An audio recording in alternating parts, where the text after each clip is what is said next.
Okay guys, off camera, I had to get this exhaust shop because I'm not gonna name the shop that did this, but they were too lazy to put a flange at my other end of the exhaust. And they made a whole solid piece for no apparent reason. They could have just made a flange here. Would have barely cost them anything.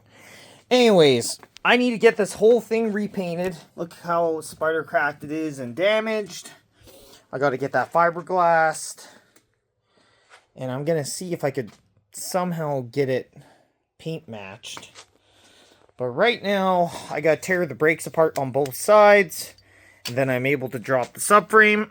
I just undid the drive shaft underneath, so you guys are going to watch me tear this side apart and the other side apart.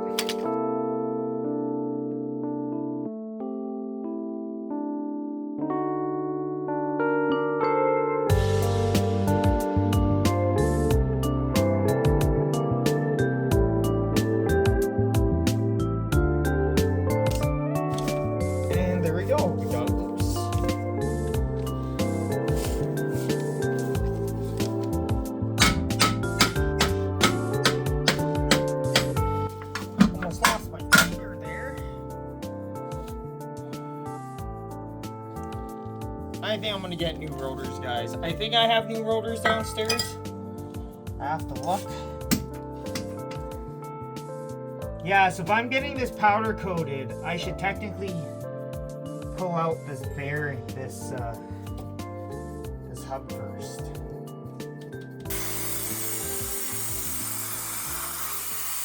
I went off camera for just a bit. But you can see here what happened. I stripped the Allen key head. So what they would be, they look like this. And I managed to get the 3 out of the 4 out, but I rounded the head. So usually the rule of thumb, if it strips out, use Torx, which I did. So I used T40 and that stripped too. And shout out to Julius again for letting me borrow his drill with his nice bits to cut it. And it came out really nice, so I'm just going to heat this up in the shop when I'm at work to get that out. And then what you guys are going to do after, there's a big bolt with a stud. There's a stud, right? And then there's a big bolt that you had to take it off with. So it's like a nut, so it's a 22 mil to take it off. And I'm about to lower the whole rear end, so I'm gonna keep the camera rolling.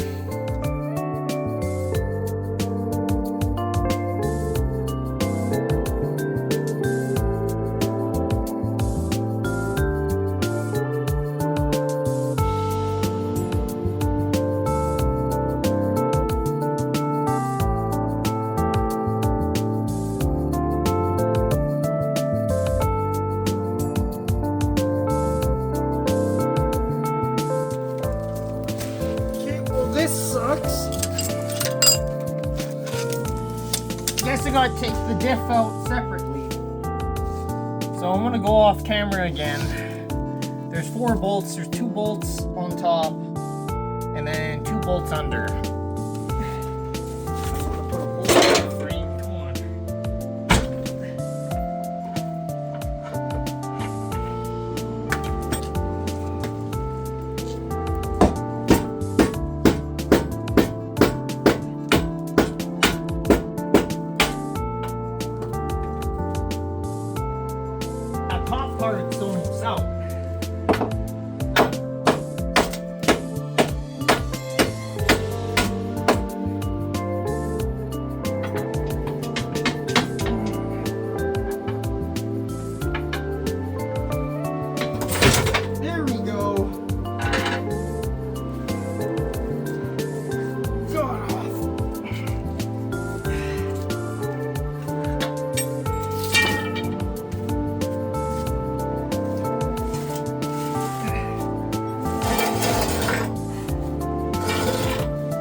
rear subframe bushings were seized into the body. So there's a long stud. Where is it? Right here. And you could punch it out of the body. And you got to pull the seat out, right? This bushing, and I got to straighten out this washer. This got seized into the body. And I had to purchase this one freaking tool. And if you watch any other E30 video, they do not live in Canada. We have the worst climate for, like, just cars in general, as in for parts here around Saskatchewan. And what I mean about that is because of the rust that builds up. Anyways, I had to use a jaw tool. So what you're going to do is that you're going to, if I could find it, whatever. If you imagine these little tabs right here, you're going to go like this. You're going to grab it. And what I used was 2 pieces of metal right there so it doesn't go through. And to rip the surrounding bushing out, because I got to heat this out still, right? So I got to, or you have to do that in order to pull it. But luckily, when it's out, because there's no damage that I looked, was I was able to bang it with a hammer. And then funny enough, this one just came with it after I was pulling on it and yanking on it. So overall, if you watch any other E30 video of these bushings being really easy to take out, they're full of shit. Because, like I said, through my other videos, I'm trying to show you guys the realistic things of what would usually happen for older cars. Because I don't know how their bushings came out easy. That's just full of shit. But anyways, I gotta pull this, I gotta pull these control arms off. Because I'm supposed to be dropping off this subframe to my buddy to weld the adjuster plates and shit. So yeah, I'm gonna start unbolting this, and I gotta drop it off.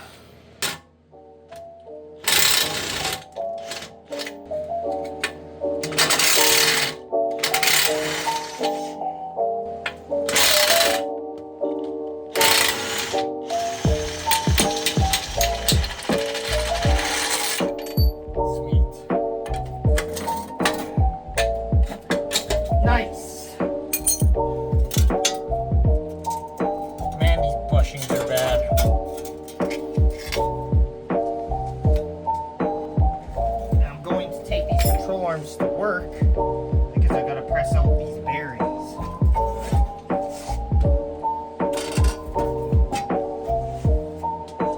Okay, well, that's all. There it is. That's how it's supposed to be. I just can't believe it's that light.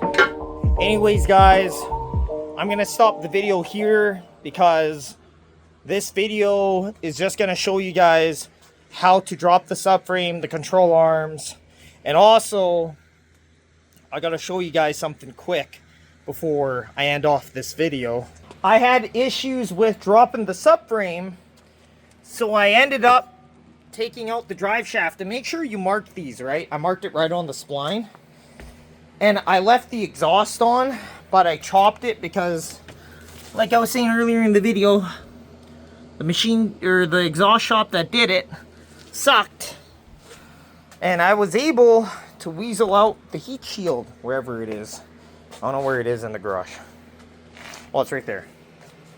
I had to weasel it out. They're just 13 mils. So, everything's easy. You drop the center bearing. Really easy to access. For the video, recapping, dropping the subframe, doing lower control arms, doing the drive shaft, and the heat shield, and showing what you need to do if it's seized, right?